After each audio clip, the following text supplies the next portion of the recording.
Podemos tomar nuestros asientos. Y damos gracias a Dios, como siempre, por su palabra, por su Espíritu en medio nuestro.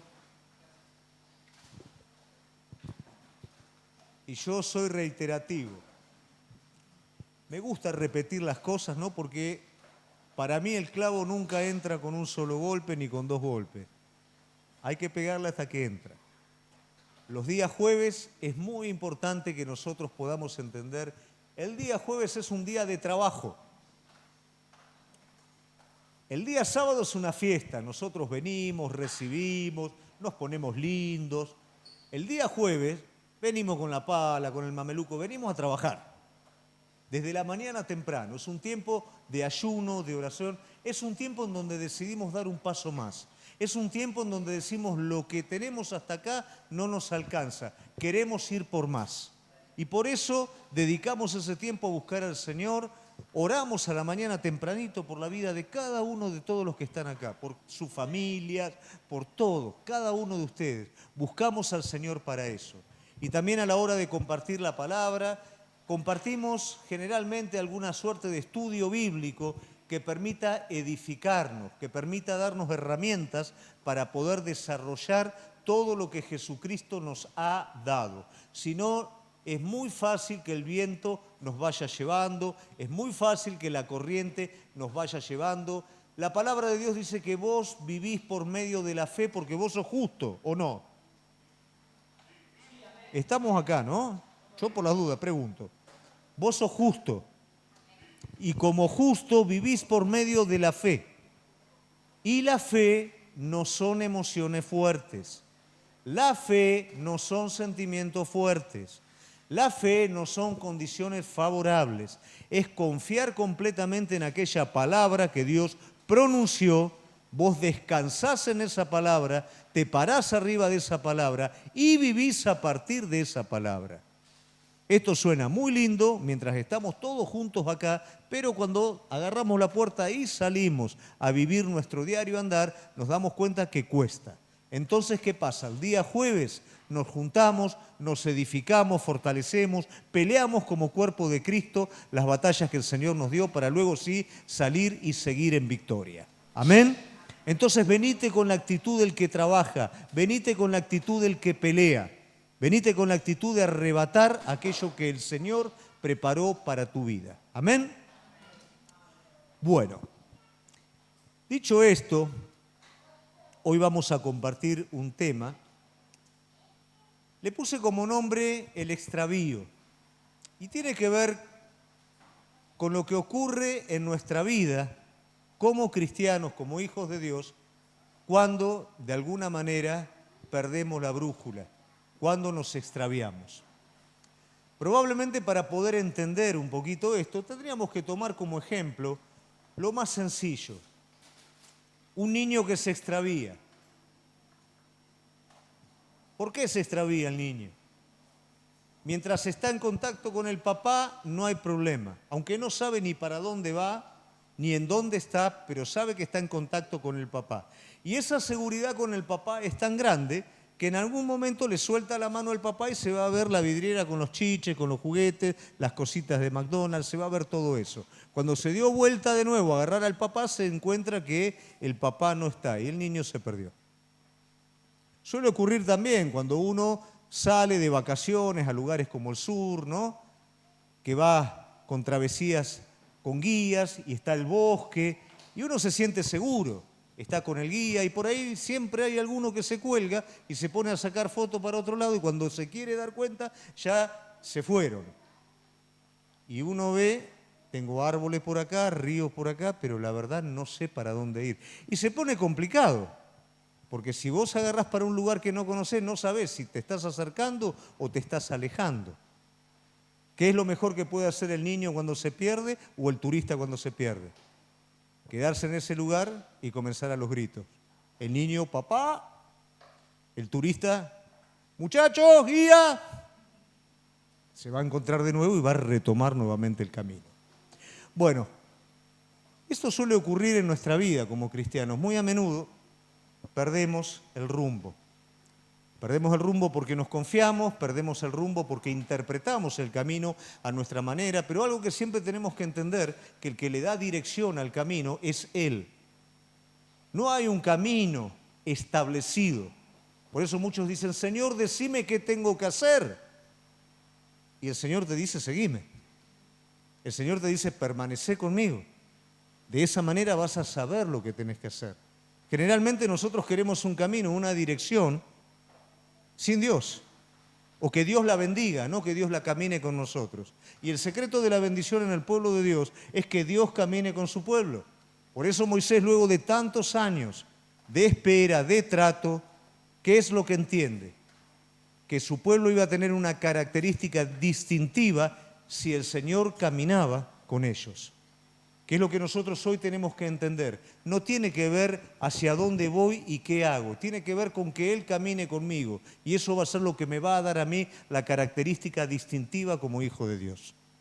De esa manera yo no me voy a perder. Pero la palabra de Dios, desde el principio hasta prácticamente el fin, me hace un relato histórico de cómo el hombre continuamente se extravía. De hecho, el primer hombre creado se extravió, Adán. ¿Por qué se extravió? Porque cortó su relación con Él a partir de la desobediencia. Luego el pueblo de Dios a lo largo de la historia se extravía también, porque en vez de preferir lo que Dios tiene para el pueblo, ¿qué prefiere? Lo que ellos quieren, ser igual que los demás. Todos los beneficios que tienen los distintos pueblos de la tierra, lo quiere el pueblo de Dios, quiere ser como los demás, no quiere ser distinto. Cuando esto entra en nuestro corazón, lamentablemente nos extraviamos. Dios escogió tu vida para hacer una diferencia. Dios escogió tu vida para llenar tu vida del Espíritu Santo de Dios y a través de la vida de Cristo dentro tuyo vos puedas en este mundo marcar una diferencia. Pero a veces nosotros nos empeñamos en querer como cristianos ser igual que los demás y ahí perdemos también el rumbo. El único que en esta tierra caminó sin perder el rumbo fue el Hijo de Dios. Y hay algo maravilloso en la palabra del Señor que nos muestra cómo la divinidad de Dios fue derramada sobre el Hijo. ¿Qué quiere decir esto? Dios se hizo hombre. Dios no bendijo a un hombre, Dios se hizo hombre. Y como hombre caminó de una manera distintiva, como hombre en ningún momento se desvió, aunque nosotros vemos que en el Evangelio según Mateo capítulo 4 vamos a ver que en el bautismo Jesús recibe del cielo la aprobación del Padre, diciendo, este es mi Hijo amado, en Él tengo complacencia. Inmediatamente el Espíritu Santo baja sobre Jesús, pero luego el camino, el cual todos nosotros esperaríamos que fuera diferente, el Espíritu Santo guía a Jesús al desierto para ser tentado. Toda esa saciedad espiritual, ahora en el desierto, Jesús va a ser tentado con hambre, Jesús va a ser tentado con dudas, Jesús va a ser llevado a cuestionar si realmente es hijo de Dios o no. A veces nos cuesta imaginar que los caminos sean de esta manera, pero Jesús caminó de la mano del Padre en caminos completamente antagónicos a lo que nosotros creeríamos que tendría que ser y no se desvió en ningún momento hasta el tiempo de la cruz, en donde culminó ese peregrinaje en esta tierra e hizo una obra completa. Ahora, Jesús no solamente hizo esto para salvar a nuestras vidas, sino para dar también un ejemplo a nosotros cómo caminar sin extraviarnos. Conocer a Cristo desde hace mucho tiempo, vivir desde chiquitos en una iglesia, eso no asegura el camino. La inercia no nos asegura el camino. Lo único que nos asegura el camino es caminar de la mano de Él, es escuchar la voz de su Espíritu Santo y es entender que Él tiene para nuestras vidas cosas definidas. Amén. Vamos a ir entonces a la palabra de Dios. Isaías 35, 8 y 9. Y habrá allí calzada y camino, y será llamado camino de santidad. No pasará inmundo por él, sino que él mismo estará con ellos. El que anduviere en este camino, por torpe que sea, no se extraviará. Amén.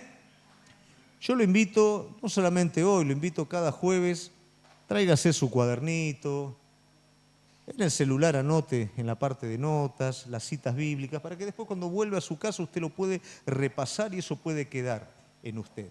Nos está haciendo un detalle, justamente la palabra del Señor, de algo hermoso. Este camino que el Señor te propone para caminar con Él, es un camino que si realmente vos estás dispuesto a caminarlo, por torpe que cualquiera de nosotros seamos, no nos vamos a extraviar. ¿Por qué razón? Porque no nos vamos a desprender de su mano. Porque entendemos que lo más importante acá es agarrarnos de Él y caminarlo agarrado de Él. Entonces no hay manera de que nos extraviemos de esa forma. El peligro está cuando nosotros comenzamos a diseñar nuestros propios caminos y pretendemos que Dios los bendiga, y es ahí donde nos extraviamos. Hoy por hoy mucha gente a la cual conozco tiene grandes interrogantes. Luego de haber caminado mucho tiempo, decir, ¿realmente estoy caminando de la mano de Dios? ¿Para dónde estoy yendo? Y realmente es mi deseo, iglesia, que esto no acontezca en la vida de ninguno de nosotros. Que cada paso que demos podamos estar conscientes de que estamos caminando en el camino que Él trazó para nuestras vidas.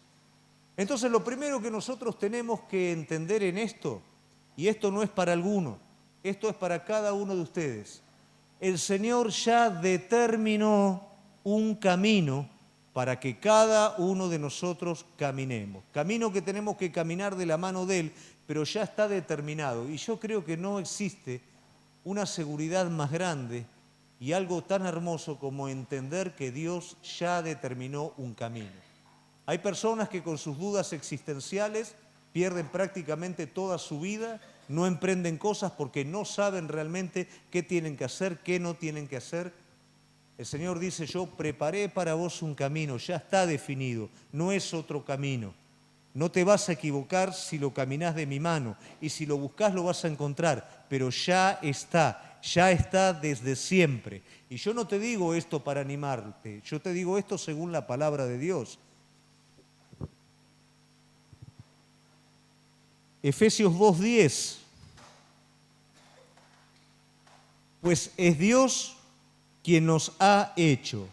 Él nos ha creado en Cristo Jesús para que hagamos buenas obras, siguiendo el camino que Él nos preparó de antemano. ¿Amén? ¿Qué quiere decir esto? Que todo eso ya está preparado de antemano, no para que vos lo hagas, lo inventes, sino para que camines por ello. Ya está establecido.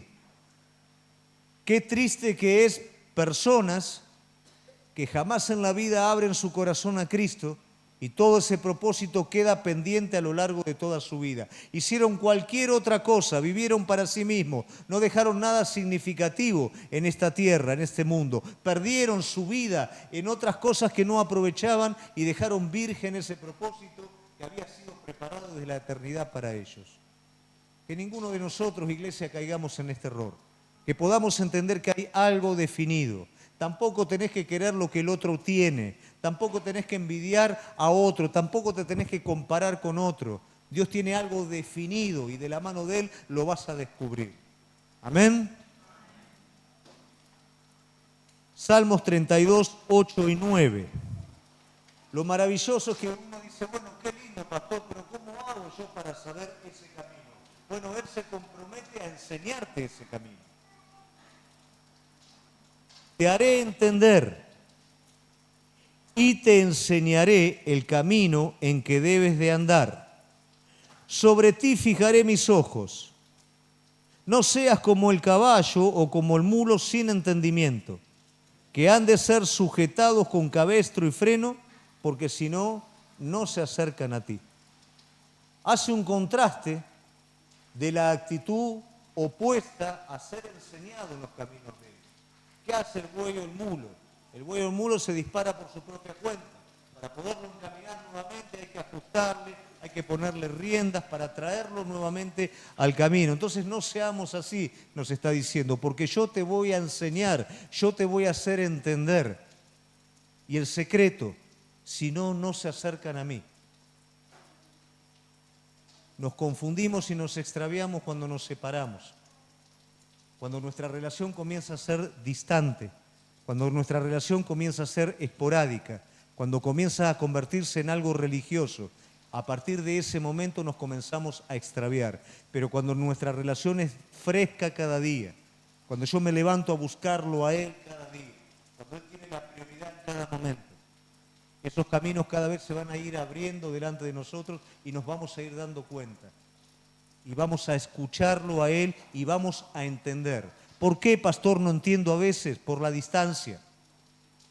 Cuando nos distanciamos de Él no entendemos. Cuando nos distanciamos de Él no vemos. Aunque tengamos las cosas enfrente, no las podemos ver. Pero cuando estamos tomados de su mano, nuestros sentidos espirituales se abren y podemos entender realmente cuál es su voluntad para con nuestra vida. Él se compromete. Él tiene obras preparadas para vos y Él te dice, yo te voy a hacer entender cuáles son esas obras. Muchas veces, ¿por qué razón los tiempos se demoran? Porque en este camino Dios trabaja con nuestra vida, trata con nuestra vida. Nosotros queremos el resultado final, pero no siempre estamos preparados para el resultado final. No siempre estamos preparados para lo de más adelante. Ese camino también tiene un tiempo definido, en el que el Señor nos va acompañando, nos va formando, nos va tratando y nos va haciendo entender. ¿Amén? Y ese camino, lo más lindo de todo, que es dirigido. Isaías 30, 21. Están anotando las citas, ¿no? Sí. Ya me estaba asustando. Tus oídos oirán detrás de ti palabra. Este es el camino, andad en él. Ya sea que vayas a la derecha o a la izquierda. Algo que nos cuesta comprender es que en el momento que cada uno de nosotros nos arrepentimos y abrimos nuestro corazón a Cristo, el Espíritu que lo levantó a Él mismo de los muertos viene a vivir adentro nuestro.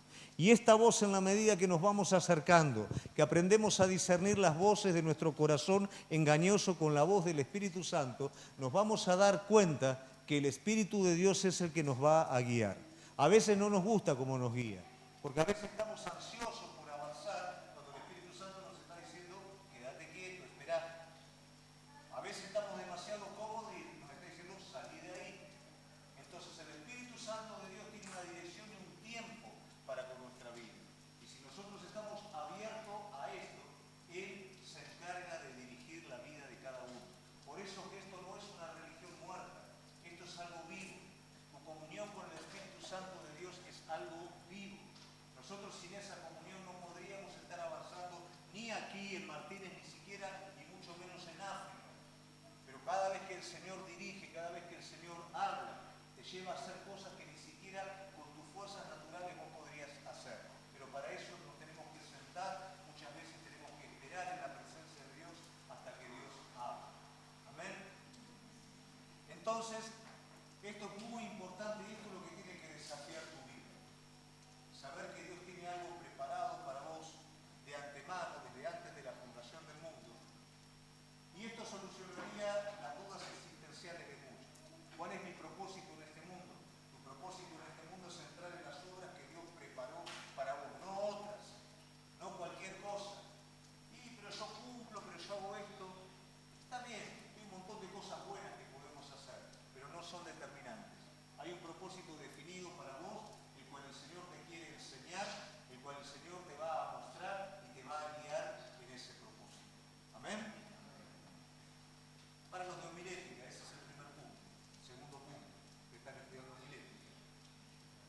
Nos extraviamos cuando nosotros elegimos nuestros propios caminos. Y esto es una cosa de siempre. ¿Por qué? Porque nos acostumbramos. No entendemos los tiempos, los ciclos. Y muchas veces nos parece que el Señor se demora, que los tiempos se prolongan demasiado, que las situaciones son tan adversas que prácticamente deben de ser la voz de Dios que nos está hablando a nosotros. Entonces, en vez de esperar la dirección del Señor, ¿qué pasa? Tomamos nuestras propias decisiones y escogemos nuestros propios caminos.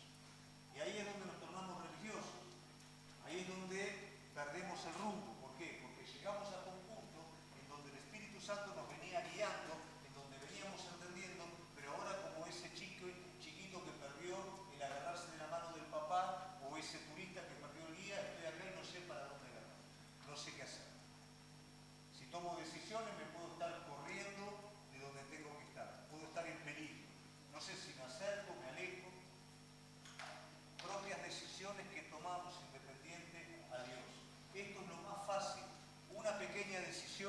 es algo sencillo, pero es una pequeña desviación que se convierte en un apartamiento.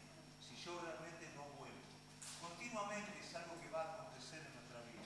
Continuamente nos va a pasar, pero el secreto es volver inmediatamente en el momento que nos damos cuenta. Si no, nos iremos corriendo, y cada vez es más difícil volver. Jeremías 2:17 y después 2:20.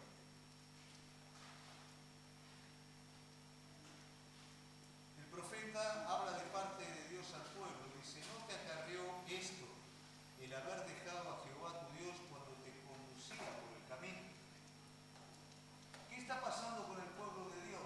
Está cosechando su propia siembra, su independencia lo está llevando a consecuencias y esto está perjudicando su vida, pero el Señor le está diciendo: basta de seguir de esta manera. ¿Cuándo pasó esto? Cuando decidiste correrte mientras yo te estaba guiando por el camino. Yo sé, iglesia, que a veces los tiempos se demoran, a veces el sentimiento que está viniendo sobre tu vida es: te estás perdiendo de lo mejor. ¿Qué es lo mejor? ¿Vos pensás que Dios, si vos te agarrás de la mano de Él, va a permitir que vos pierdas lo mejor? Jamás el Señor va a permitir que vos pierdas lo que está preparado para tu vida. Pero cuando dejás el camino y echás mano, vos sos el que determina lo que pierde. Vos sos el que hace que las cosas se pierdan. El Señor dedica tiempo, porque para el Señor vos sos importante. Vos no sos una máquina. Vos no sos una persona que, bueno,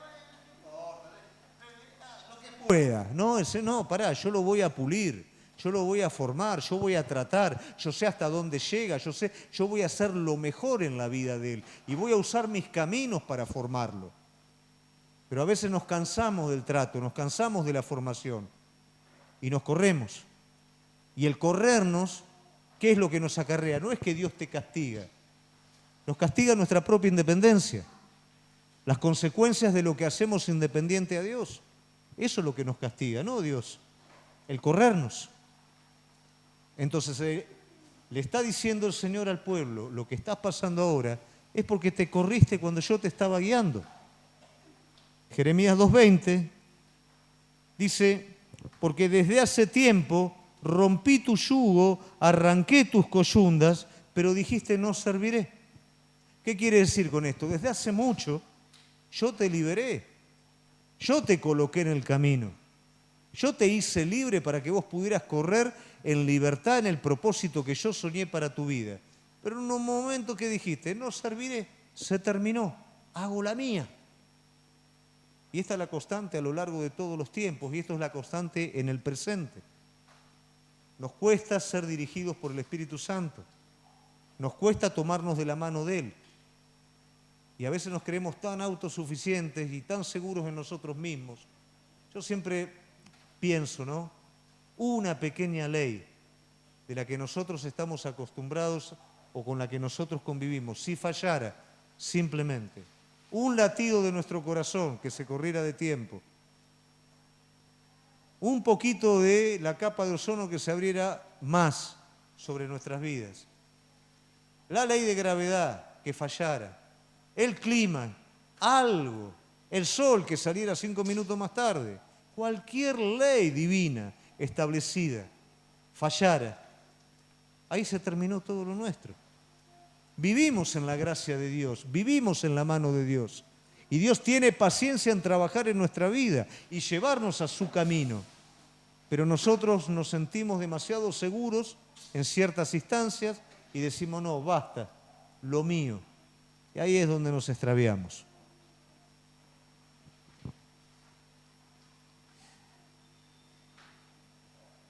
Un problema que tenemos nosotros en estos extravíos tiene mucho que ver con la iglesia. ¿Por qué razón? Porque decidimos seguir nuestros propios caminos y con nuestros propios caminos decidimos también rediseñar la religión. ¿Qué quiere decir esto? Convertir el evangelio original en un evangelio diferente. Convertir la palabra de Dios en algo que no me esté encaminando nuevamente, sino convertir en algo que no me moleste y que yo pueda hacer lo que yo quiero. Y lamentablemente eso es lo que se está viviendo en el tiempo presente. Se ha vivido a lo largo de todos los tiempos, pero esto es algo muy puntual y notorio en los tiempos presentes. La gente busca una religión a su medida. Busca algo que lo haga sentir cómodo, no que lo haga sentir, ni siquiera que lo haga sentir bien, no que le sea útil, sino que lo haga sentir simplemente cómodo. Éxodo 32:5. Cuando Aarón vio esto, edificó un altar delante del becerro y Aarón hizo una proclama diciendo: mañana será fiesta al Señor. ¿Cuál es la realidad de todo esto? Moisés se va al monte, Aarón queda con el pueblo quiere volver a Egipto y lo amenaza de muerte a Aarón. ¿Y qué hace Aarón?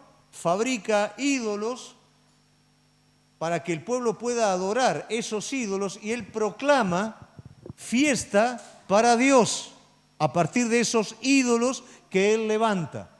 ¿Cuál es la realidad de todo esto? Me corro de lo establecido por Dios para salvar mi vida, porque si no esto me matan. ¿Cuántas veces buscamos lo que queremos escuchar? ¿Cuántas veces nos vamos de la iglesia a un lugar que no toquen el lugar en donde yo tengo que ser sanado, el lugar en donde mi conciencia me acusa, el lugar en el que yo sé que si no resuelvo ese problema, mi vida no va a cambiar en ningún momento, pero a veces decido no querer resolver el problema. Entonces voy a irme a un lugar en donde no me molesten con este tema. Rediseñamos a nuestra comodidad. Primera de Reyes 12:33. Entonces subió al altar que había hecho en Betel el día 15 del mes octavo, es decir, el mes que había planeado en su propio corazón, e instituyó una fiesta para los hijos de Israel y subió al altar para quemar incienso. Acá estamos hablando de Jeroboam, rey de la mitad de las tribus. El Señor le había dado un propósito y él, por miedo a perder lo que el Señor le dio, levantó becerros, inventó un culto distinto y completamente diferente, basado en el miedo a perder lo que tenía. Nos extraviamos del camino cuando queremos reinventar la verdad de Cristo, cuando queremos reinventar la sencilla fidelidad a Cristo, cuando buscamos una reunión, un culto que sea placentero, un culto que sea agradable y no un culto que nos desafíe a nosotros a adorar a Cristo en espíritu y en verdad. Cuando tomamos un evangelio que nos sea cómodo y no un evangelio que nos edifique, que nos haga crecer, que nos fortalezca, que nos dé un carácter espiritual. Cuando hacemos esto, lamentablemente nos extraviamos y nos corremos del camino. Y nos vamos a dar cuenta que ese evangelio aguado no nos puede ayudar a crecer. Nos podrá hacer sentir bien como si fuéramos a una reunión positivista, a un coach, nos hará sentir bien emocionalmente, pero espiritualmente no va a tener ningún tipo de incidencia sobre nuestra vida. Y otro problema que tiene que ver con nuestras propias decisiones es reemplazar al Señor por los ídolos.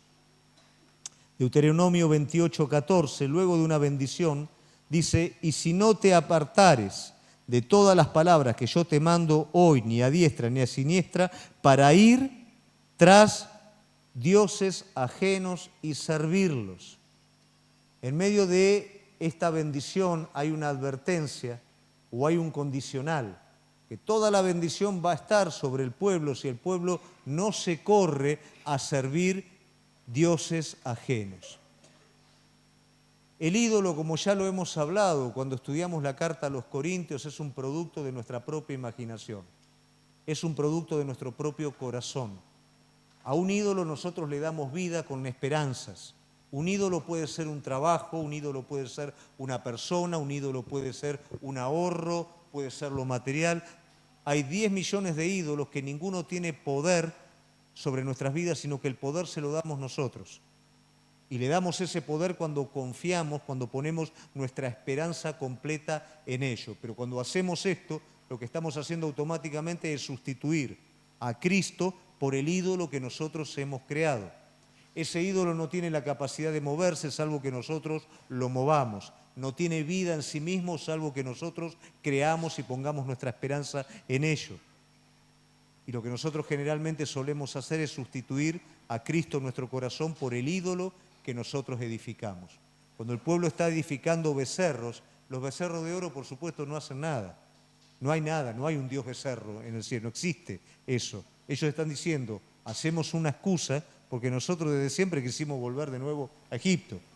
Entonces armamos algo para justificar nuestra vuelta a Egipto. Por eso dice, hagamos ídolos que nos lleven de nuevo a Egipto. Los ídolos no te llevan, sos vos el que te va a ir a Egipto. Pero vos edificaste un ídolo que justifique tu rebeldía. Y eso es lo que muchas veces nosotros hacemos y es lo que nos lleva a extraviar. Ponemos nuestra confianza en aquello que no tiene la capacidad para darnos un camino sólido.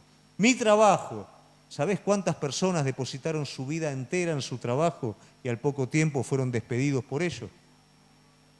Yo me acuerdo, pobre mi padre, gastó una fortuna, él se dedicaba a laboratorios fotográficos y él puso su esperanza en que si él compraba esa última máquina, ¿no es cierto?, que era una máquina automática, con eso él iba a pasar al frente y con eso el negocio iba a resurgir. No pasó mucho tiempo en el que prácticamente toda esa tecnología quedó atrás y hoy ustedes ven lo que es, con una computadora sencillamente ya pueden tener sus fotos. O en esos kiosquitos que hay, esos cuadraditos de Kodak que hay, con todo eso se resume y usted ahí puede tener su foto. Él gastó prácticamente todo lo que tenía para incorporar esas máquinas nuevas y poner su esperanza en eso. ¿En cuántas cosas ponemos nuestras esperanzas que son frágiles, que no son seguras? Un cambio de moneda nos cambia todo, un cambio de tecnología cambia toda nuestra perspectiva. Hoy tenemos inteligencia artificial, hay personas que tienen trabajos que de aquí a poco tiempo esos trabajos ya van a dejar de funcionar porque van a ser reemplazados por inteligencia artificial, pero sus esperanzas siguen puestas allí. Entonces, ¿cuál es la advertencia que nos está dando la palabra? No pongas tu esperanza en eso. Poné tu esperanza en aquel que no cambia. Poné tu esperanza en aquel que trazó el propósito definido para tu vida, en aquel que te está enseñando y te va a guiar para que tu plan, tu propósito, lo que Él estableció sobre vos, se cumpla. No en ídolos que no pueden darte absolutamente nada. ¿Amén? ¿Se entiende?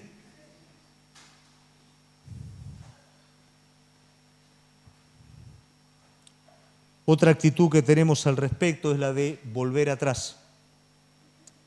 El camino de la fe generalmente se inicia a partir de un avivamiento espiritual. En ese avivamiento espiritual, cuando el Espíritu Santo entra en nuestro corazón, todo es golpeado, todo es tocado, nuestra emoción, nuestros sentimientos. Aún hay circunstancias favorables que se nos dan en todo ese ambiente, ¿no es cierto? Pero luego comienza una renovación espiritual, comienza un trato de Dios en nuestra vida. Y es ahí donde muchos se vuelven atrás, donde muchos no lo siguen al Señor. Ahora, volver atrás implica, a veces nosotros no logramos entender esto, implica perder la perspectiva de que si nosotros comenzamos a avanzar es porque ese lugar en el que estábamos no tenía nada para darnos. Egipto para el pueblo de Dios, ¿qué era? Muerte, sufrimiento, esclavitud. Ahora el Señor traza un camino para este pueblo, los comienza a llevar hacia una tierra prometida y las dificultades que se encontraban en el camino hace que ellos continuamente estén pensando en volver atrás. Por algún motivo Jesús dijo, el que pone sus manos sobre el arado y mira atrás no es digno del reino, no puede entrar en el reino. Mirar atrás nos quita todo tipo de esperanza, porque fue de ese lugar de donde nos sacó el Señor. Nos sacó a un lugar nuevo, nos sacó a un trato, nos sacó a una renovación espiritual, nos sacó a un propósito. Pero en el momento de la dificultad miro nuevamente atrás y empiezo a mirar de manera distorsionada, miro lo bueno que había atrás. Pero si había tantas cosas buenas, ¿para qué saliste de atrás? ¿Por qué le pediste al Señor que te sacara de ese lugar? Porque la realidad es que era un lugar de muerte, era un lugar de sufrimiento, era un lugar en donde no había esperanza. Pero ahora en el medio del conflicto miro atrás. Iglesia, atrás no hay nada. Cuando yo inicio un camino espiritual, lo de atrás se terminó. Y si volvés de nuevo atrás, lo de atrás no está igual que cuando lo dejaste. Es más hostil, es más peligroso y te va a endurecer muchísimo más que antes. El camino siempre es para adelante. Me encanta cómo Eliseo lo está esperando, a Elías lo está esperando el llamado de Dios y cómo él comienza a caminar un camino en donde no había. Y llega un momento que ese camino se termina por una dificultad. Elías es arrebatado, el mar está adelante. Eliseo dice, ¿dónde está el Dios de Elías? Golpea y el camino es para adelante. No se vuelve atrás. No hay vuelta atrás, iglesia, en esto. Si volvemos atrás, dice la palabra de Dios, ya no hay esperanza. Si miramos para atrás, ya no tenemos la participación de todo lo que Cristo hizo por cada uno de nosotros. Deuteronomio 17, 16. Aquí queda marcado lo que los reyes podían hacer y no hacer. Mirá. Además, el rey no tendrá muchos caballos ni hará que el pueblo vuelva a Egipto para tener muchos caballos, pues el Señor te ha dicho, jamás volveréis por ese camino. Ya el pueblo había salido de Egipto, ya, ¿no es cierto?, ya estaba en la tierra prometida, pero acá hay un mandato, jamás vuelvas por ese camino, jamás vuelvas atrás. El pueblo de Dios, lamentablemente, de forma recurrente en los momentos de dificultad, acudió a Egipto en busca de ayuda. Y una vez creo que lo hablé en un sermón, qué necio que es pedirle al enemigo que lo ayude a uno, ¿no? Pedirle a aquel que lo esclavizó en algún momento, aquel que fue un tirano sobre su vida, ahora pedirle ayuda contra el enemigo. ¿Acaso el enemigo puede salvar del enemigo? ¿Puede dar ayuda a alguien? Isaías 30, ay de los hijos que se apartan, dice Jehová, para tomar consejo y no de mí, cobijarse en cubierta y no de mi espíritu, añadiendo pecado a pecado. Se apartan para descender a Egipto y no han preguntado de mi boca, para fortalecerse con la fuerza de Faraón y poner su esperanza en la sombra de Egipto. Pero la fuerza de Faraón se os cambiará en vergüenza y el amparo en la sombra de Egipto en confusión. Ese es el resultado del camino, de volverse atrás. Egipto siempre representó aquello de donde salimos. Si nosotros queremos volver nuevamente a ese lugar no te puede dar nada de lo que vos esperás. El camino está por delante y lo que Dios tiene preparado para tu vida está por delante. Atrás ya no hay nada. Amén. Y finalmente, hablamos del recupero de la dirección.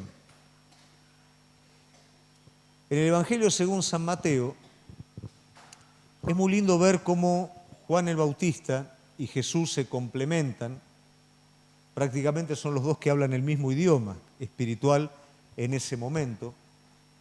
Juan el Bautista está entendiendo que el Hijo de Dios es el que está allí adelante. Y cuando uno mira la vida de Jesús, mira todo esto que venimos nosotros hablando, cómo el propósito de Dios sobre Cristo estuvo establecido desde siempre, cómo todo estuvo preparado providencialmente desde antes de la fundación, cómo la historia, ¿no?, iba diciendo todo lo que iba a pasar por delante cuando Jesús llegara, se hiciera hombre y caminara en esta tierra. Cómo mientras Jesús se hizo hombre, el Señor guardó, le avisó a José en sueño de que Herodes iba a estar matando a los niños, cuando tuvo que volver a Egipto, cuando ya pudo dejar, siempre fue providencialmente cuidado. Pero hubo un momento en el que él tenía que comenzar a tomar decisiones y moverse en los caminos que el Padre indicó para su vida. Y eso es lo que yo me refiero en cuanto al ejemplo para nosotros. Él en ningún momento se movió de esa dirección. Todo parecía ser contrario al llamado que el Hijo de Dios tenía. Y muchas veces cuando el Señor te da una promesa sobre lo que Él quiere hacer en tu vida, parece que las cosas que suceden son contradictorias a lo que Él te prometió. Sin embargo, son una parte de eso, no es algo definido. Tiene que pasar, tiene que ocurrir. ¿Por qué? Porque vos vas a tener que ser formado en ese tiempo. ¿Cómo puede ser que el Hijo de Dios sea llevado al desierto por el Espíritu? Bueno, el Señor lo tuvo que probar, el Señor lo tuvo que formar para que Él pudiera salir del desierto lleno del Espíritu Santo, y cuando nosotros pasemos por el desierto tengamos en cuenta que el camino por donde Él nos está llevando ya alguien lo caminó antes, ya lo caminó Él. Amén.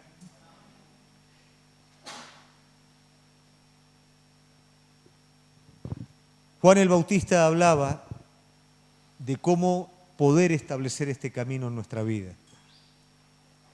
Y la forma de establecer este camino tiene que ver con preparar nuestro corazón. Cuando Juan hablaba, es tiempo de allanar el camino, de correr los escombros, tapar los pozos, ¿no es cierto?, para que venga el Hijo de Dios. Yo lo anuncio como una voz en el desierto. Él lo que está hablando es preparar el corazón. ¿Preparar el corazón para qué? Para aceptar la dirección, el rumbo, para comenzar a caminar este camino. Todo tiene que ver con mi corazón, y acá viene una advertencia para cada uno de nosotros. Cuidado con darle al corazón la autoridad que el corazón no tiene. Cuidado con empoderar a tu corazón con un poder que tu corazón no tiene, o darle el atributo a tu corazón de algo que no es. Si yo le hago caso a mi corazón, soy sincero. Pero la palabra de Dios me dice que es engañoso el corazón. Entonces, ¿voy a ser sincero por hacerle caso a un engaño? El corazón es limitado. Siente según la carne, y la carne busca lo propio, busca lo suyo, busca el placer, y siente según la naturaleza caída, y yo atribuyo autoridad a mi corazón, más que a la palabra de Dios propiamente dicha. De la manera que Adán atribuyó al enemigo autoridad sobre el mandamiento que el Señor le dijo. Pero qué distinto Jesús en el desierto, cuando Jesús no atribuyó absolutamente ninguna autoridad a las palabras del enemigo, sino sí a la palabra del Padre.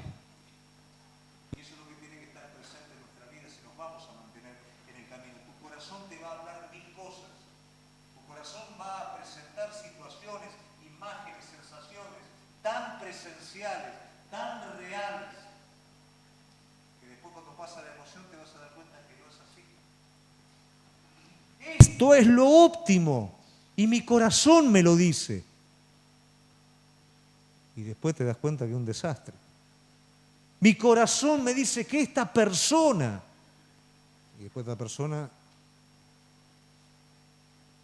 no le demos al corazón lo que el corazón no es. No le demos la autoridad al corazón que el corazón no tiene. Si vamos a caminar los caminos del Señor, tenemos que preparar nuestro corazón. Si nos hemos confundido y nos hemos corrido, tenemos que preparar nuestro corazón. ¿Y qué dice Juan en cuanto a preparar el corazón? A partir del arrepentimiento. Pero cuidado con esto.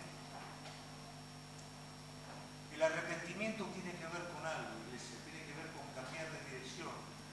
Y para cambiar de dirección yo tengo que salir de un lugar y entrar en otro. Eso es arrepentimiento. El arrepentimiento no es el remordimiento, que me largo a llorar por lo malo que hice. No es el remordimiento de sentir culpa por lo que hice. El arrepentimiento es, si yo estoy acá y tengo que estar acá, simplemente salgo de acá y entro acá. El arrepentimiento no es salir a ningún lado.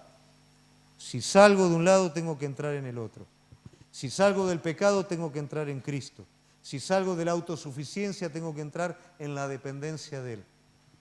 Eso es arrepentimiento, y eso es a lo que Juan el Bautista se está refiriendo. Preparen el corazón para poder entrar en los caminos que el Señor ha preparado. Salimos de la confusión preparando nuestro corazón, saliendo de donde estamos y entrando en lo que Él preparó para nuestra vida. Ese llamado al arrepentimiento nos va a permitir salir de nuestra posición obstinada y entrar en la renovación del Espíritu sobre nuestra vida. Ya dije anteriormente, ¿por qué muchas veces la gente se va de las iglesias? ¿Por qué cambia las iglesias? Porque cuando el Espíritu Santo comienza a tratar, a disciplinar como hijo, como dice la palabra de Dios, a tocar aquellas cosas que están torcidas, a mover aquellas cosas que están disfrazadas, que tal vez conviví toda mi vida con esto, pero me está limitando. Y el Señor te quiere llevar a un lugar mucho más elevado y profundo, y yo no quiero, la verdad, no quiero y no quiero que esto sea tocado, y no quiero y no quiero y no quiero, pero tampoco lo confieso. Entonces, ¿qué hago? Me voy. Si yo realmente quiero crecer, voy a tener que ser renovado. Y si realmente quiero crecer, tengo que dejar que el Espíritu Santo marque aquellas cosas que solamente vos y el Señor conocen. Entonces salí de ese lugar y entrá en el otro. Salimos de ese lugar cuando nos integramos definidamente en el cuerpo. La iglesia no es para visitar. La iglesia no es para venir, escuchar y seguir en casa. La iglesia es cuerpo. Y no hay forma de que haya vida espiritual si no hay una integración espiritual en el cuerpo de Cristo. Cristo es la cabeza del cuerpo. Y nosotros somos miembros de Cristo. No hay manera de poder crecer, de poder fortalecernos, si no hay una integración. Los caminos propios muchas veces nos llevan a desintegrarnos de la iglesia, a vivir la nuestra para el Señor, a obstinarnos en nuestro propio criterio y no ser renovados. Todo eso nos corre, nos aparta, nos confunde, nos hace perder. Ese arrepentimiento, esa preparación tiene que ver con esto. Y tiene que ver con el ejercicio de lo que Dios te dio en el cuerpo. Tenemos que ganar al mundo entero. Tenemos que ganar Mozambique. La iglesia del Señor, no la congregación de Martínez. La iglesia del Señor. ¿Cómo se hace esto? No se hace yo por mi cuenta, solito, haciendo la mía. Se hace como cuerpo. Se hace practicando los dones que Dios puso en la vida de cada uno de nosotros. A veces yo creo que soy la última Coca-Cola en el desierto y que lo mío es tan especial que lo puedo hacer solo. Y me extravío, por supuesto, porque lo mío trabaja en conjunto, trabaja de manera complementaria con el cuerpo. Entonces no dejo renovarme por el Espíritu Santo, no me integro al cuerpo, no ejercito los dones del Espíritu sobre el cuerpo de Cristo, en el cuerpo de Cristo. Todo esto me extravía. Todo esto me hace decir, ¿dónde estoy parado? ¿Qué estoy haciendo? Pero Juan, ¿qué está diciendo? Preparen los corazones. ¿A través de qué arrepentimiento? De salir de donde estás y entrar en donde tenés que entrar. Entrar en la renovación del Espíritu. Entrar en tu lugar en el cuerpo. Entrar en el ejercicio de los dones de servicio, de lo que Dios haya puesto sobre tu vida. Y de esta manera no te vas a extraviar. Entonces, este estudio nos lleva a algo y finalmente lo vamos a cerrar con una promesa. Jeremías 32, 39 dice, les daré un corazón y un camino para que me teman perpetuamente, para que tengan bien ellos y sus hijos después de ellos. Y esto me encanta. El Dios en el que creemos dice, yo no quiero que me tengan miedo. Yo quiero que los sorprenda por todo el bien que yo les voy a hacer a ellos, a sus hijos, a sus nietos. Les voy a dar lo más importante, un corazón nuevo, no ese corazón engañoso en el cual nosotros creemos, un corazón nuevo y un camino, ese camino establecido ya para tu vida, un corazón que te permita no desviarte de ese camino, un corazón que te permita no hacer una religión conveniente, no volver atrás, no hacer la tuya, sino entender realmente que hay algo definido para tu vida y que Él lo quiere llevar a cabo. ¿Vos lo querés aceptar para tu vida? No escuché, ¿lo querés aceptar para tu vida? Pongámonos de pie entonces.